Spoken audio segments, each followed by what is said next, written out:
जवळजवळ 5 दशकांपेक्षा देखील जास्त काळ या देशाला दिशा देण्याचा प्रयत्न केला आणि खऱ्या अर्थानं आपले प्रधानमंत्री माननीय नरेंद्र मोदीजी यांनी जो नवभारत तयार केला त्या नवभारताचा पायवा रचणारे हे श्रद्धेय अटल बिहारी वाजपेयीजी होते। आणि म्हणूनच आपण जर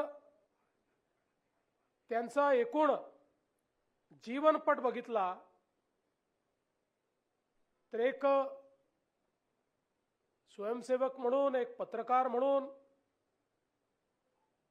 एक हिंदू चिंतक म्हणून, एक कवी म्हणून, एक साहित्यिक म्हणून, एक राजकारणी म्हणून, एक अर्थशास्त्री म्हणून वेगवेगळ्या पद्धतीनं त्यांनी केलेलं काम, खरं म्हणजे ते केवळ नेता नव्हते तर इंग्रजीतला शब्द आहे statesman. Atal Bihari Vajpayee ji was a statesman. आणि आपण बघा की या भारतीय जनता पक्षाला ज्या प्रकारे त्यांनी विपरीत काळामध्ये नेतृत्व दिलं, दिशा दिली आणि सातत्याने हिंदुत्वाची संकल्पना मांडत असताना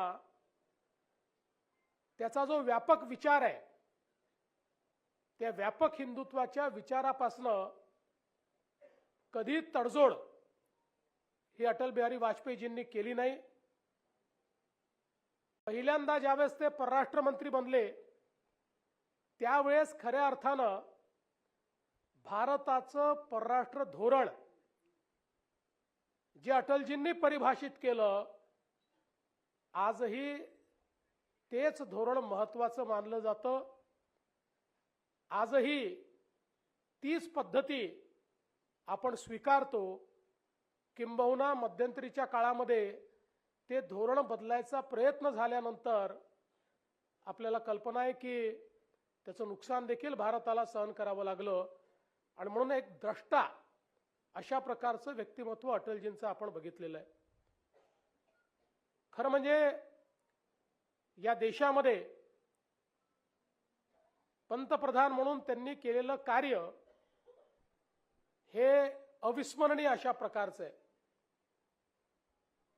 आपण जर बघितलं तर अटलजी नेहमी म्हणायचे की रस्ते हे देशाला एकात्मतेकडे नेतात। देशाच्या एकतेचा आणि एकात्मतेचा आविष्कार रस्त्यांच्या माध्यमातून होतो।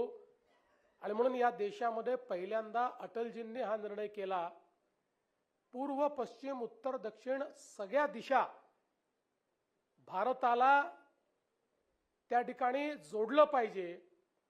आणि मग गोल्डन क्वाड्रिलॅटरलची संकल्पना त्यांनी मांडली आणि पहिल्यांदा या देशाने वर्ल्ड क्लास हायवेज जे काश्मीरपासनं कन्याकुमारीपर्यंत आणि कच्छपासनं कामरूपपर्यंत आपल्याला पाहायला मिळाले, याची निर्मिती ही अटल बिहारी वाजपेयीजींनी सुरू केली।